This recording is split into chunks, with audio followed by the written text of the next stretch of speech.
Hello दोस्तों, इस video में हम लोग इन्फ्लुएंस बुक के चैप्टर 5 को डिस्कस करेंगे जिसका नाम है अथॉरिटी। दोस्तों, अथॉरिटी भी एक बहुत अच्छा टूल होता है एक एज तक, जो कि आपको सही डिसीजन लेने में हेल्प करता है और इसीलिए हमारी हैबिट बन जाती है कि हम इसको अथॉरिटी को शॉर्टकट के रूप में यूज करने लगते हैं।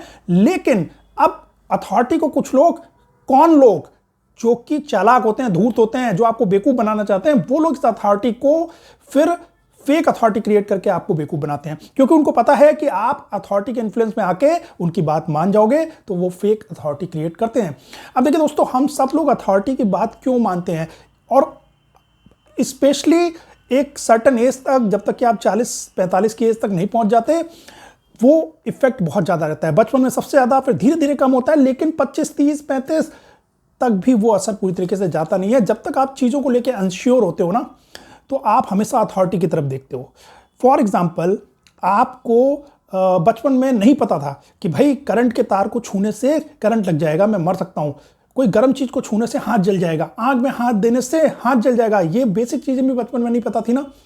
किसी अथॉरिटी ने आपको बताया ना, नो, उसको टच नहीं करना, ये तुम्हारे लिए हार्मफुल हो जाएगा। वो अथॉरिटी थी माँ बाप। इसी तरह जब आप स्कूल में गए तो वहां पे टीचर्स अथॉरिटी थी।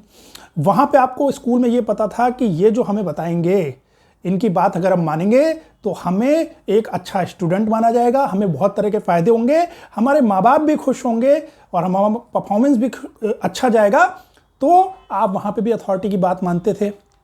तो आपको एक दिमाग में साइकोलॉजिकल, हर इंसान के अंदर ये बात बैठ जाती है इस बचपन की अपब्रिंगिंग के कारण कि अथॉरिटी की बात मानने में फायदा है। अथॉरिटी जो बात कहती है वो सही कहती है। देखिए, इसमें गलत कुछ नहीं है। आपके माँ बाप ने जब आपको करंट के तार को छूने के लिए मना किया तो अच्छी सोच से ही मना किया था।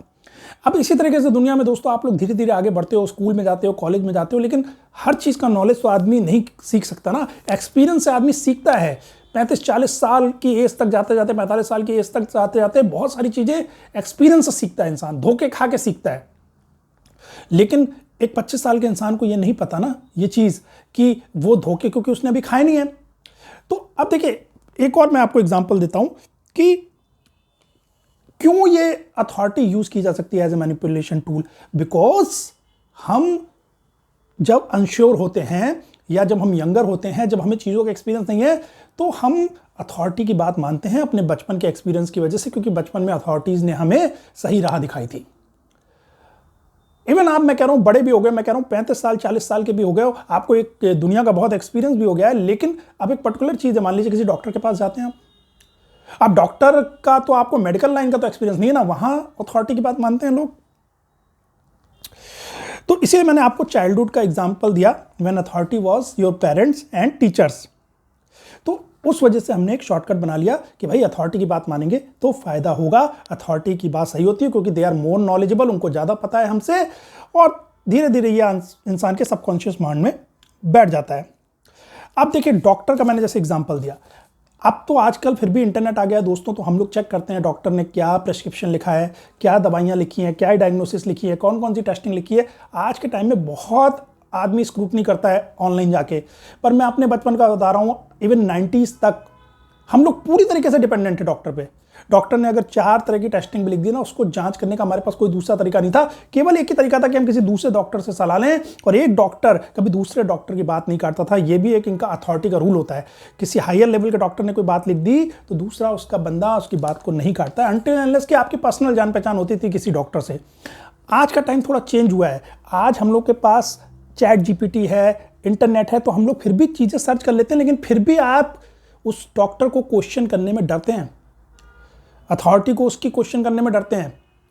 इंटरनेट से कुछ देख के आप पूछेंगे भी तो फिर अगर वो एग्रेसिवली आपको बोल देगा ना, तो आप मानेंगे कि भाई ये अथॉरिटी है, डॉक्टर इसने मेडिकल फील्ड का एक्सपीरियंस लिया हुआ है, कई साल का एक्सपीरियंस लिया है, तो ये सही बता रहा होगा। अब देखिए, इसमें मैं आपको एक चीज बोलूंगा, देखिए कई बार डॉक्टर अपनी अथॉरिटी सही दिखाता है ना, वो आपको बता रहा है, आपको कुछ ऐसी बीमारी आपको बोल रहा है आपको ठंडी चीजें नहीं खानी है, ठंडी चीजों से परहेज करना है आपको।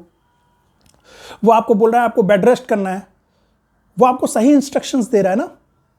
वो आपको कोई मेडिसिन लिख रहा है, हो सकता है वो भी मेडिसिन भी सही लिख रहा हो, एंटीबायोटिक वो चाहिए हो, लेकिन कैसे इसका कुछ डॉक्टर फायदा उठाते हैं, फेक आपको लिख के दे दी उसने बहुत सारी टेस्टिंग जिनकी जरूरत भी नहीं है, केवल अपना पैसा मुनाफा कमाने के लिए टेस्टिंग वाले से बंदे से बात कर ली, तो वहां पे अथॉरिटी के इन्फ्लुएंस में आके आप करा लोगे कि अथॉरिटी है, डॉक्टर एक अथॉरिटी है मेडिकल, तो वो सही बोल रहा होगा। बहुत सारी टेस्टिंग करा ली, उल्टी सीधी दवाएं लिख दी जिनकी रिक्वायरमेंट नहीं थी, कम दवाओं में काम चल सकता था। टेस्टिंग की रिपोर्ट को मैनिपुलेट करवा दिया। जो टेस्टिंग वाला बंदा है, लैब है, वो भी एक अथॉरिटी है, आप उसकी भी बात पे बिलीव करते हो कि लैब ने ये रिपोर्ट दी है तो सही दी होगी। वो लैब जो है वैल्यूज ही तो चेंज करनी है, उल्टी सीधी वैल्यू डाल दे सो दैट कि आपका केस बिगड़ा हुआ देखे, सो दैट कि आप डॉक्टर के पास ज्यादा बार ट्रीटमेंट लेने आओ, सो दैट कि आप ज्यादा दवाइयां खरीदो, और ये तीनों की मिली साठगांठ हो, मेडिकल स्टोर वाले की भी, टेस्टिंग करने वाले की भी, डॉक्टर की भी, ये तीनों ही अथॉरिटी हैं एक तरीके से। तो हम इनकी बात पर ट्रस्ट करते हैं, तो कई बार ये हमारे उस ट्रस्ट को तोड़ भी सकते हैं। अब देखिए दोस्तों, मेनली जिन लोगों को आपको बेवकूफ बनाना होता है ना, अथॉरिटी का रूप लेके, वो 3-4 चीजें करते हैं। देखिए, अथॉरिटी आपको कैसे समझ में आती है? आप किसी पुलिस वाले को देखते हो, उसकी ड्रेस खाकी वर्दी से अथॉरिटी समझ में आती है। आप किसी सिक्योरिटी गार्ड को देखते हो, उसकी ब्लू ड्रेस से, उसकी वर्दी से आपको उसकी अथॉरिटी समझ में आती है। आप किसी वकील को देखते हो तो आपको उसके काले कोट से समझ में आ जाता है कि इसकी अथॉरिटी है।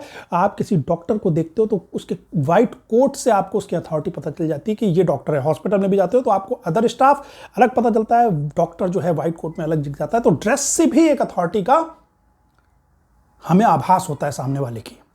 अब देखिए, इसी में कोई, मैं कह रहा हूं ना, कोई आपको बेवकूफ बनाना चाहता है, कोई रोड पे खड़ा हो जाए पुलिस वाले की ड्रेस पहन के चालान काटने के लिए, आपसे कहे कि भाई मैं आपका चालान काटना चाहता हूं, और वो आपको बेवकूफ बनाने के लिए आया बंदा, लेकिन आप इन्फ्लुएंस हो जाएंगे बिकॉज ऑफ हिज वर्दी, उसके अपीयरेंस को देख के, ड्रेस को देख के, और हो सकता है आप उससे सेटलमेंट भी कर लें। वो कहे 2000 का चालान कट रहा है, आप 500 रुपये दे दो, आप 500 रुपये दे के चले आए। तो ये मैं आपको तरीका बता रहा हूं कि कैसे अथॉरिटी से जो लोग मैनिपुलेट करके आपसे काम कराते हैं या आपको बेवकूफ बनाते हैं, वो एक तो ये ड्रेस का बहुत ध्यान रखते हैं।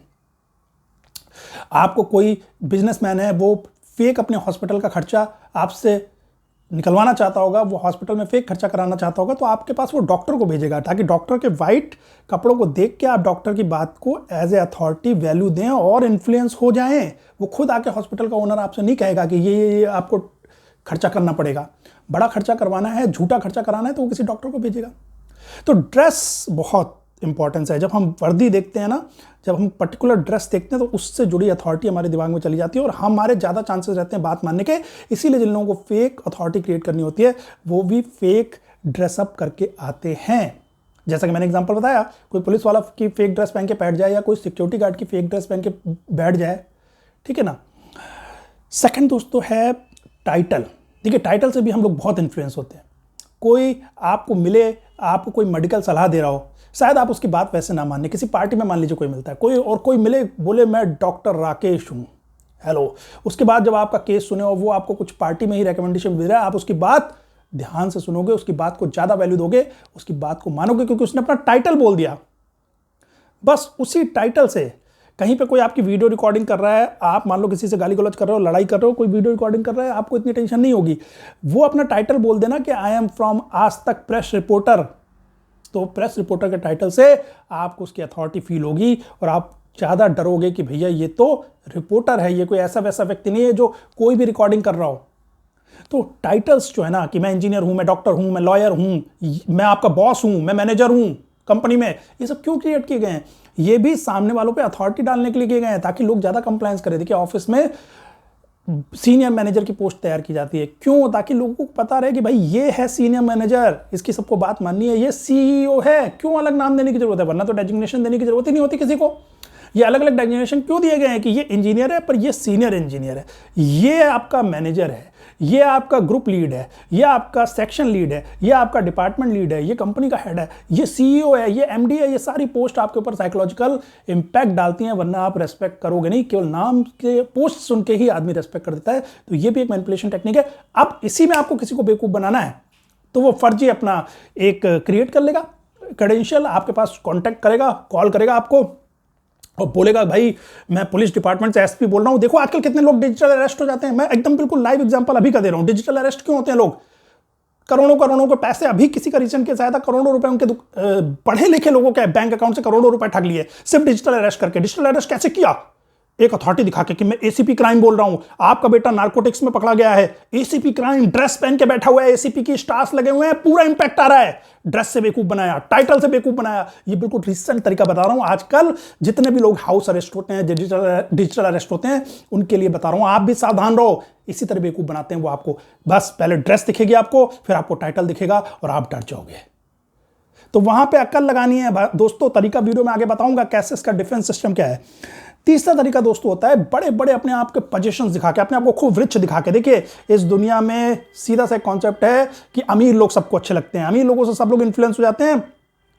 तो अमीरियत दिखानी कैसे है? हो सकता है आपके बैंक में करोड़ों रुपए पड़े हुए हैं, आपके पास जमीनों हो करोड़ों रुपए की, लेकिन कोई ये सब नहीं देखता। क्या देखता है? आप अगर एप्पल की वॉच पहने हुए हो, एप्पल का मोबाइल फोन लेके बैठे हो, और दोस्तों आप उसके बाद क्या कर रहे हो, एक महंगी सी ऑडी से, BMW से उतर रहे हो, तो लोग इन्फ्लुएंस हो जाते हैं। आप खुद अपनी बात देख लो ना। आप किसी एक ऐसे इंसान से मिलोगे जिसके पास कुछ पैसा नहीं है, हो सकता है किराए के मकान में रह रहा हो, जिस 50 लाख रुपए से मकान खरीदना था, 50 लाख, एक दूसरे बंदे ने 50 लाख से मकान ले लिया। इस बंदे ने 50 लाख में क्या किया, 30 लाख की गाड़ी ले ली मर्सिडीज, और बाकी 20 लाख में ये सारे आईफोन वाईफोन जितना भी था, ये सारी चीजें ले ली। अब ये 30 लाख की जो गाड़ी में बंदा घूम रहा है ना, ये आपको बहुत अमीर लगेगा, और ये आपसे जब रिक्वेस्ट करेगा ना कि आप मेरे को 10 लाख रुपए दे दो, आराम से लोग देते हैं, कहते हैं इतनी महंगी गाड़ी में घूम रहा है, कोई बड़ा आदमी है, पैसे लौटा देगा। वही फिर आपको बेवकूफ बना के भाग जाएगा। तो उसने मैनिपुलेशन का ट्रिक यूज की ना। हमने ऐसे लोगों को देखा है, हमारे आसपास ही मैंने ऐसे लोगों का एक्सपीरियंस बता रहा हूँ। एक बंदे ने कई लोगों से पैसा लिया कि मैं तुम लोगों को मोटा ब्याज दूंगा। हमारे आसपास ही रहता था वो बंदा, और खूब बढ़िया बढ़िया गाड़ियां मर्सिडीज ऑडी में घूमता था। लोगों को लगा बड़ा आदमी है, सबने पैसे दे दिया, और सबको वो डेली का इतना ब्याज दे रहा था जो आप सोच ही नहीं सकते। बैंक से साल भर में जितना ब्याज मिलता होगा उतना वो 10 दिन में, महीने भर में दे देता था। लोगों से 15-20 करोड़ रुपए लिए उसने, 1-2 महीने तक लोगों को ब्याज दिया। उस 20 करोड़ में से मान लीजिए 1 करोड़ का भी ब्याज दे दिया लोगों को, उसके बाद वो भाग गया। तो लोग बेवकूफ बने क्यों? ऐसा तो किसी की बातों में नहीं आएंगे, केवल उसके अपीयरेंसेस देख के, उसकी महंगी गाड़ियां, अरे मर्सिडीज है, ऑडी है। तो ये भी एक तरीका है जिनको आपको बेवकूफ बनाना है। वो ये फेक क्रिएट कर देंगे, रेंट पे ले आएंगे, या अंदर से खोखले हैं, लोन पे ले रखी है। तो आपको इस बात को ध्यान देखना है, क्योंकि हम एक एक्चुअल में एक ऐसे बंदे से इंप्रेस हो रहे हैं, तो उसमें कोई बुराई नहीं है। कोई टाटा अंबानी है जिसको आप जानते हो कि उसने वाकई में अच्छी पैसे कमाए हैं, लेकिन ये जो इनको आपको बेवकूफ बनाना होता है, ये इन्हीं चीजों को फेक क्रिएट करते हैं, क्योंकि इनको पता है कि इनसे भी आप इन्फ्लुएंस हो जाओगे। अब दोस्तों आते हैं डिफेंस मैकेनिज्म पे, कि डिफेंस मैकेनिज्म क्या है। देखिए सबसे पहली बात यही है कि जब आपके सामने कोई अथॉरिटी बन के आ रहा है ना, तो आपको उसकी क्रेडिबिलिटी चेक करनी है।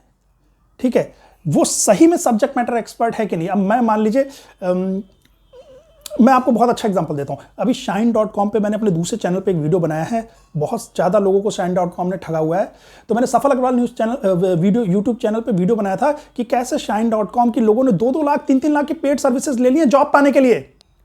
कैसे आपको लगता है कि कैसे लोग बेवकूफ़ बनते हैं? आपको तो ये लगता होगा अरे हम तो कभी ना दें 2 लाख रुपए जॉब पाने के लिए, इतने पैसे के। दोस्तों वही साइकोलॉजिकल इफेक्ट ये लोग खेलते हैं। shine.com वालों ने भी लोगों को कैसे बेवकूफ बनाया। सिर्फ shine.com नहीं दोस्तों, जितने भी एक ग्रुप हैं, टाइम्स ग्रुप, हिंदुस्तान टाइम्स के कई सारे बड़े बड़े जितने भी, नौकरी.com, ये सारे ये काम कर रहे हैं।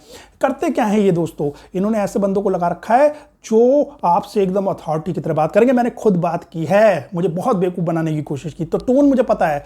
वो बंदा आपको बताएगा कि भाई अरे तुमको क्या पता है, तुम अभी बच्चे हो, 6 साल का एक्सपीरियंस है, 7 साल का भी तुमने दुनिया देखी कहाँ है, हायरिंग मुझे पता है कैसे होती है, तुम्हारा रिज्यूमे सही नहीं है, इसी वजह से तुम्हारी हायरिंग नहीं हो रही है। बंदा यार जो 25 साल 30 साल की एज का है, जिसने भी दुनिया नहीं देखी, जिसको भी 10 कंपनियों का एक्सपीरियंस नहीं है, जिसकी अलग अलग तरह से हायरिंग नहीं हुई है, जो फ्रेशर बच्चा निकला है, उसको आप कुछ भी बोलो, उसको ये बोल दो भाई ये रिज्यूमे ठीक नहीं है, इस वजह से तेरी हायरिंग नहीं हो रही। उससे पहले वो अपनी अथॉरिटी दिखाता है। ये इस तरह के जो ये जॉब पोर्टल है कि अरे मैं 15 साल से 20 साल से करा रहा हूँ, मैंने CEO लेवल तक के बंदों की हायरिंग कराई है, तुम क्या हो, तुम तो छोटे से अभी इंजीनियर भी नहीं हो, बहुत छोटी एज के हो। ये एक तरीका है अथॉरिटी क्रिएट करने का। तो मैं आपको ये बता रहा हूँ कि दोस्तों ये आपको अब कैसे इन सब चीज़ों से बचना है। भाई सिंपल सी बात है, सबसे पहले आप ये जानने की कोशिश कीजिए जो बंदा इतनी बड़ी अपने आपको अथॉरिटी दिखा रहा है वो सही में सब्जेक्ट मैटर एक्सपर्ट है कि नहीं। मैं सिंपल सी एक बात shine.com वाला एग्जांपल दे रहा हूं। अगर वो बंदा कॉल कर रहा है, आपको क्या पता वो इस चीज का एक्सपर्ट है कि नहीं। अरे वहां पे कॉल सेंटर पे कोई भी बंदा बता दिया है, वो ऐसे बन के बोले मुझे 20 साल का एक्सपीरियंस है, इतने लोगों की हायरिंग करा रखी है, बड़े बड़े CEO की हायरिंग करा रखी है, कैसे वेरीफाई करोगे आप? जहां पे आप वेरीफाई नहीं कर सकते हो, उसका रिज्यूमे तो आपके पास नहीं है, उसके क्लाइंट तो आपके पास नहीं है, तो समझ जाओ कि बंदा फेकनेस दिखा रहा है जिन क्लेम्स को आप वेरीफाई नहीं कर सकते। पहला तो ये तरीका है कि हमें जेन्युइननेस चेक करनी है कि जो बंदा हमारे सामने अपने आप को अथॉरिटी फिगर दिखा रहा है ना, वो सही में उस चीज का एक्सपर्ट है कि नहीं। ठीक है। दूसरी चीज दोस्तों क्या करनी है आपको, देखिए हो सकता है कोई बंदा आपको सही में एक्सपर्ट मिले। मैं एग्जांपल दे रहा हूं, एक डॉक्टर है, मान लीजिए वाकई में उसको एक्सपीरियंस है 15 साल का, वो 15 साल से स्किन का इलाज कर रहा है, स्किन स्पेशलिस्ट डॉक्टर है, उसको नॉलेज है और वो झूठ नहीं बोल रहा, उसकी डिग्री भी झूठी नहीं है। लेकिन बात देन आती है इंटेंशन की। फिर आपको इंटेंशन पे ध्यान देना है कि ट्रस्टवर्दी बंदा है कि नहीं। आप उसके ऑनलाइन रिव्यूज पढ़ो, लोग वहां पे बता रखे होंगे। अगर वो फेक बंदा होगा, उल्टी सीधी दवाइयां लिखता होगा, जैसे मैं अपना रिसेंटली का एक एक्सपीरियंस बताता हूं। मैं एक फीमेल डॉक्टर थी, स्किन स्पेशलिस्ट, हमारे घर के पास, उनके पास गया था। भाई साहब पहले दिन ही जाके मुझे पता चल गया कि ये अपने सारे क्लाइंट्स को बेवकूफ बनाती है, क्योंकि उसने वहां पे जाने के बाद 15,000 रुपए की दवा लिख दी मुझे, जो कि डर्मेटोलॉजिस्ट कोई भी लिखता नहीं है। 200-300 रुपए में अपनी दवा दे देते हैं लोग। जो अच्छे डर्मेटोलॉजिस्ट हैं 1,000 रुपए की दवा दे देते हैं।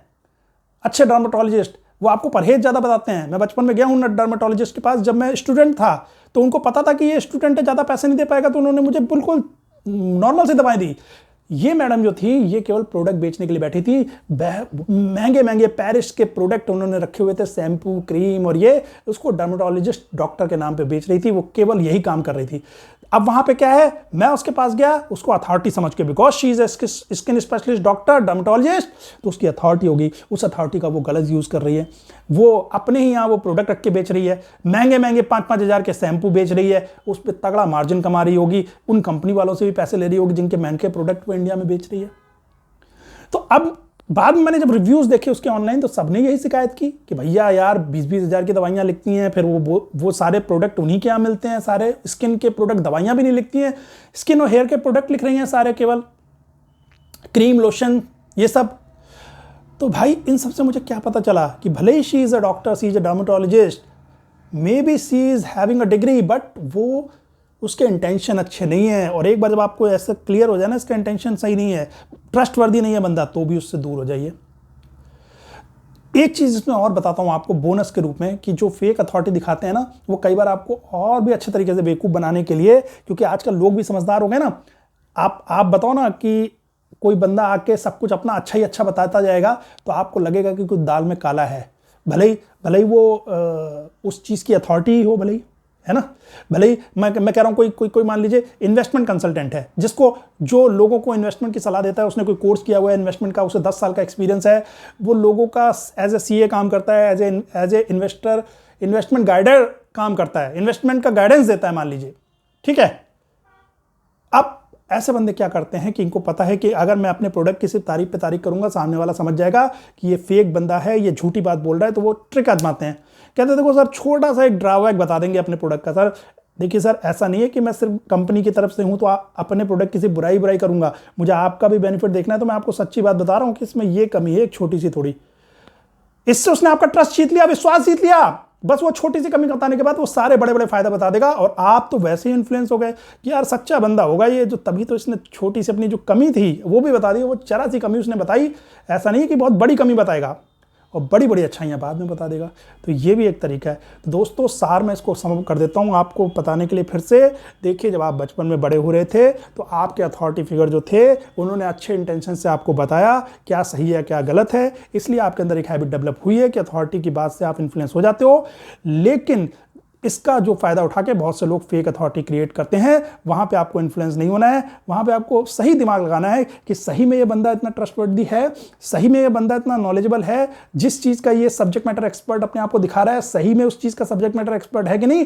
ये आपको तहकीकात करनी है थोड़ी सी, और बहुत आराम से पता चल जाएगा। ये क्वेश्चंस आपको पूछने हैं, थोड़ा सा उस बंदे से 4 क्वेश्चन पूछेंगे ना, तब भी पता चल जाएगा कि वो सिर्फ आपको एक अथॉरिटी फिगर दिखा के, जैसे मेरे साथ shine.com के उस प्रोडक्ट बेचने वाले ने किया था जो कि पेड सर्विसेज बेच रहा था, तो वैसे भी बहुत लोग मिलेंगे और एकदम दबा के बात करेंगे आपको, तो वहां डरना नहीं है। ऐसे लोगों का बेड़ा गर्क करना है दोस्तों। चलिए दोस्तों, बाय।